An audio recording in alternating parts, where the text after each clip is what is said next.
भाई अगर कोई मरने के लिए आ ही रहा तो जिंदा कहां से हो जाएगा। देश है और ये देश रहेगा, लेकिन देश के साथ गद्दारी करने वाले लोगों के सामने गुमनाम मौत के सिवाय कुछ नहीं मिलने वाला। सीए के खिलाफ हुई हिंसा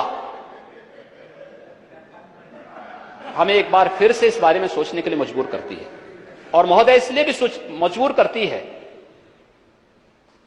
यह हर व्यक्ति जानता है कि इस पूरे आंदोलन की आड़ में जो लोग पीछे से हिंसा कर रहे थे, प्रत्यक्ष या अप्रत्यक्ष रूप से इन लोगों ने कहीं ना कहीं राजनीतिक संरक्षण पाया है कुछ राजनीतिक दलों में, और फिर उसकी आड़ में उन्होंने हिंसा दी। हर एक उस पर महोदय मुझे बोलने में कोई संकोच नहीं। 15 दिसंबर को जब जामिया मिलिया में हिंसा हुई, जैसे ही हिंसा की खबर आई मैंने तत्काल अलीगढ़ के प्रशासन को अलर्ट किया। मैंने कहा देखो जामिया में कोई हिंसा हुई है, आप लोग वहां पर एक बार देखिए यूएमयू में क्या हो रहा है। 15,000 छात्र सड़क पर उतर करके वे अलीगढ़ को जलाना चाहते थे। एक हिंसक कुछ लोगों की घुसपैठ उसके माध्यम से करके फोर्स वहां पे थी, बाहर थी, फोर्स अंदर नहीं गई, और डीआईजी को चोट लगी, तमाम पुलिसकर्मी घायल हुए। अंदर से पहले पत्थर फेंके गए, फिर पेट्रोल बम फेंके गए, फिर अवैध असलों से हमला किया गया। उस सब के बावजूद पुलिस ने धैर्य का परिचय दिया, और पुलिस तब तक कैंपस में नहीं गई जब तक कुलपति ने लिखित रूप से कैंपस के अंदर फोर्स को नहीं बुलाया।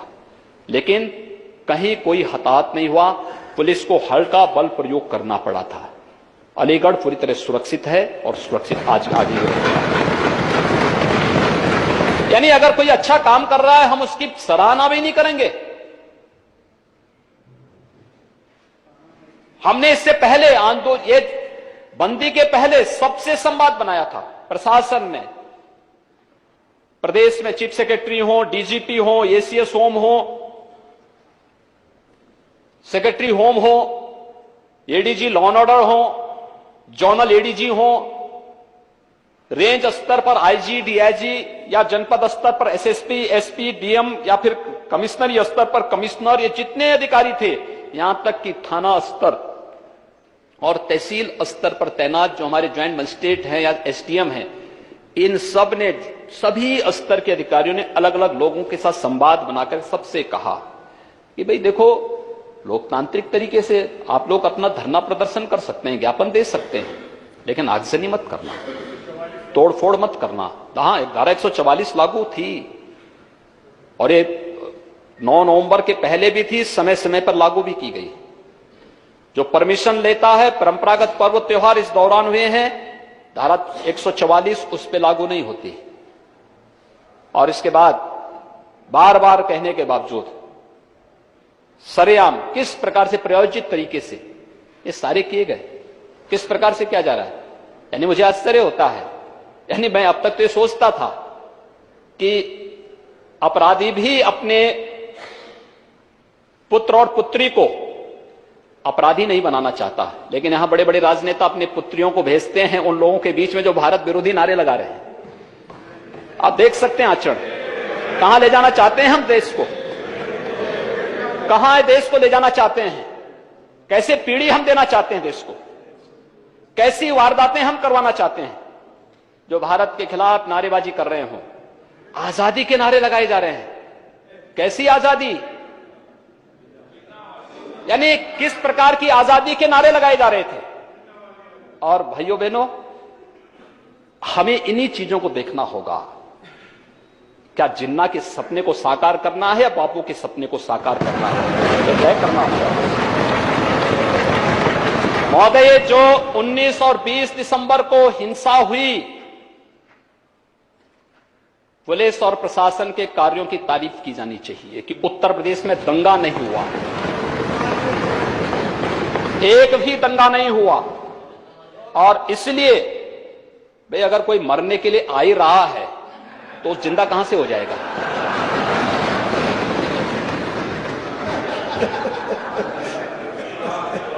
लेकिन पुलिस की गोली से कोई नहीं मरा है। ये जो मरे हैं उपद्रवी उपद्रवियों की ही गोली से मरे हैं।